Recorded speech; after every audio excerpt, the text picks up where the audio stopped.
Welcome back to our channel. I'm gonna share with you guys our experience sa VAC during our biometrics. VAC stands for V. Ano nga pala? Kalimutan ko na. Kalimutan ko kasi it's Visa, been a month na. Visa Application Application Center. Hi! This is Ellie. This is our daughter Ellie. Say hi. Hi guys! Hi guys! Hi guys! Here. Hi guys! Good evening Good guys. morning guys! Good morning, good evening, Good evening. guys. Anyway, today is January 2, 2026, and it's been a while na talaga bago ako nakapag-share sa aming experiences sa VAC. Anyway, we had our VAC last November. I have my copy with me para wala talaga akong ma-miss na mga details. November 5, 2025 at 12:30 in the afternoon. Anyway, Hindi lang sila. ang flight namin pa Manila is last November 1, 2025. Then we had our medical sa St. Luke at November 3 and 4. Then nag-check out kami sa first hotel kung saan kami nag-stay. Yeah, I'm applying blush on. Ako mabilis on ko. It's okay. You put blush on your cheeks. Nasa lipstick? Yeah. Sa lipstick only. Okay. Nakabot? Yes. Then, November 5, nag-check out kami sa first hotel kung saan kami nagstay. Then, November 4 pala. Then, on the same day, pagkahapon, nag-check-in naman kami sa Hop-Ins Hotel. Malapit lang talaga, mga 2 to 3 minutes walk lang away from the Parkal Mall. Or 1 minute walk lang talaga sa Parkal Mall. Ayun. So, ang VAC Center or the Visa Application Center is located sa Parkal Mall at Hugon Building. So, third floor, ang nakapila kami doon banda sa may Crocs, sa may, yes. Put something in here. Like that. Enough na.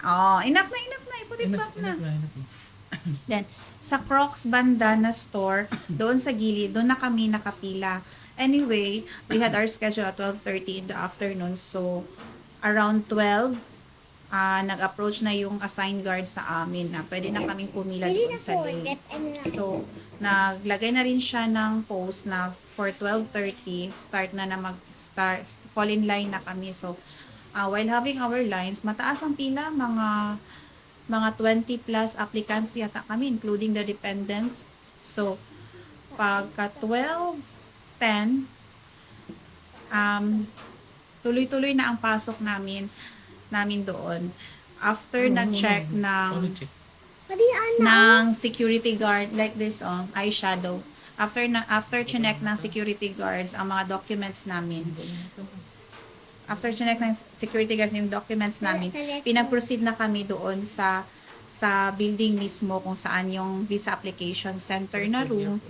Then, nag-elevator kami kasi third floor. So, the documents we have na requirements ay this one. Doon sa biometrics, kailangan namin i-present yung appointment confirmation with barcode, yung DS-260. Then, DS-260 confirmation, yung may barcode. Tsaka itong appointment confirmation, this one, isa-isa. Nandito na lahat yung categories namin, kung sino yung applicants, anong category, E31, si Maria Elijah Rosales, E35, a daughter, and my husband, Zachary Rosales, is E34. Nandyan na rin yung mga details, tsaka yung UID. Anyway pala, kailangan nyo talaga mag-print nito kasi upon picking up your visa packet, may kailangan kayong i-fill out doon na details. Importante yung UID. Next is prepare na yung P4 letter. The P4 letter, hinanapan din kami pala ng P4 letter, tapos yung passport na original, tsaka yung photocopy na yung regular size lang. Then, for dependents, especially yung mga bata na medyo mahirap mahirap i-capture yung photo nila, magdala na rin kayo ng backup 2x2 2 by 2 or 2 by 2. 2 by 2 o ID picture ng mga kids. But so far sa Ellie is very cooperative, participative naman siya during that time. Nakuha na naman siya doon ng walang kahirap-hirap. Kaya. Next. Pagpasok namin doon, may isang guard sa may tapat ng rooms. Nag-ask siya ng mga requirements namin. First is pinag-proceed kami doon sa first window. Sa first window, doon na namin present yung mga requirements na dala namin, yung na-mention ko earlier.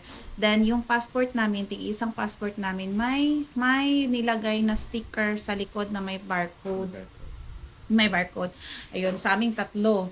Then, ito talaga ang pinaka-crucial na tip is every after steps na ginagawa ng staff ng US Embassy, we need to recheck it talaga kasi after ko nag-check sa akin yung barcode, yung mga details, nakita ko okay naman yun. Nandun ang name ko, may barcode, tsaka yung date and time ng appointment namin sa VAC, sa VAC.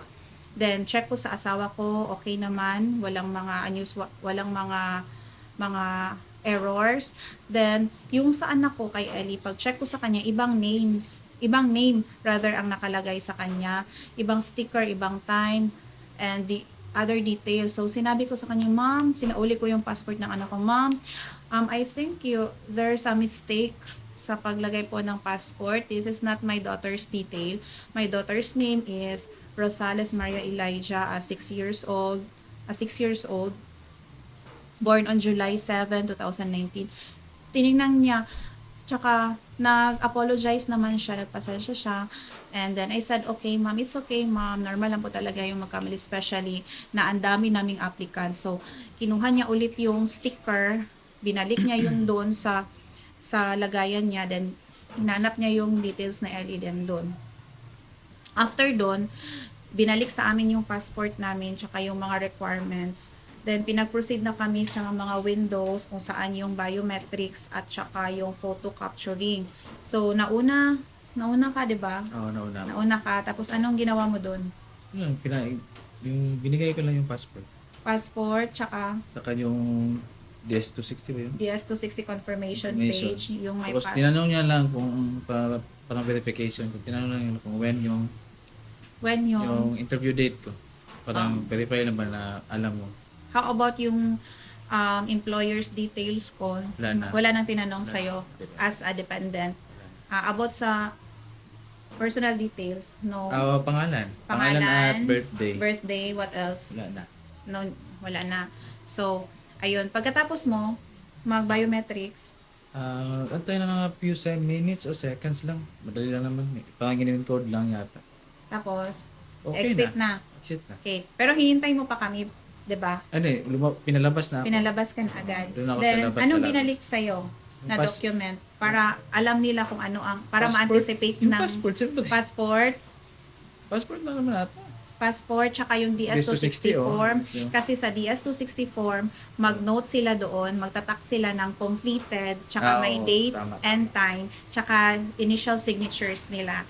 So, after ni Cleo, kami na naman ni Ellie. Medyo natagalan kami kasi dalawa kami ni Ellie. So, ako na una as a mother, dalawa ang fingers, biometrics, then may thumb ba, both hands, then photo capturing lang. Ayun, nakalabas ang tenga, hindi naka-smile, walang ngipin na dapat makita, tapos walang earrings, then yun lang.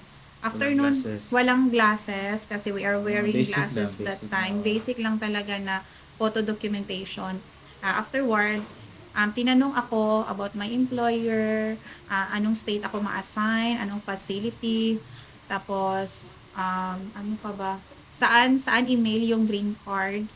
Buti na lang talaga na memorize ko agad kasi sa help na rin ng mga co-nurses natin na nauna nang mag-interview. Then, yun lang. Kay Ellie naman, tinanong si Ellie, anong birth date ni Ellie, complete name, tsaka if napansin kasi ng staff na may unusuality sa behavior ni Ellie. So, I told her na Ellie was diagnosed with mild autism and I have her med certificate with me. Namin ko sa kibig. I have my certificate. Dala ko yung medical certificate ni Ellie, and if gusto nila tingnan, I can present it with her. Sabi ko, yun ang sabi ko sa kanya. So, hindi na naman niya tinanong. Kaya lang, medyo maganda talaga na may medical certificate kasi pag may napansin sila, tapos may present ka, medyo habaan nila yung pasensya nila kasi medyo makulit si Ellie. Tapos, kailangan talaga straight yung posture. Kaya, ayun. So, after nun, sabi niya, binalik niya sa akin yung passport namin ni Ellie and yung DS-260 confirmation page na may tatak na completed, initials, signature nila, then yung date and time. After nun, sinabihan na kami na, ma'am, ma'am, we're done. Tapos na po kayo, congratulations, and you can now proceed na sa exit door.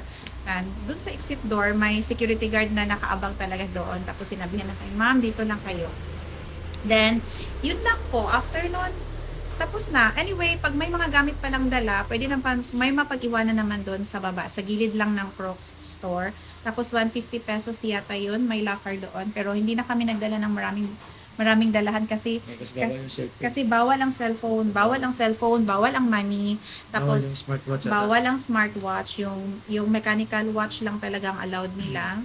Tapos ano pa palang bawal? Sa mga lahat ng gadgets, Bawal. Then sa amin, dala ko na talaga, ito yung documents na dala ko. Ito yung dala kahit hindi siya naka-indicate doon sa mga requirements sa biometrics. Dinala ko na lang talaga lahat just in case nahanapan ako, hindi na ako magsayang ng time para bumalik ulit sa hotel. Although just a minute away lang naman sa center, sa VAC center. So ito lang po talaga yung ma-share ko. Then thank you for listening. And kindly subscribe and like to our channel. Thank you, guys. Thank you. Come here, Ellie. You say thank you to our viewers. Come here. Say thank you. You say thank you. Wow, Ellie is so... Say Wow, thank you say thank you. Look at this. Thank you. Thank you. Thank you for the paper. No, thank you for viewing us. Thank you for Watching viewing us. us. Thank you for watching us. Thank you for watching us. Kindly subscribe and like. Bye. Kindly. Please subscribe Please subscribe. to our channel. Sorry, channel. Bye. Bye. Cover the cam. Cover the cam. Bye-bye, guys. Bye-bye, guys. Bye-bye, guys.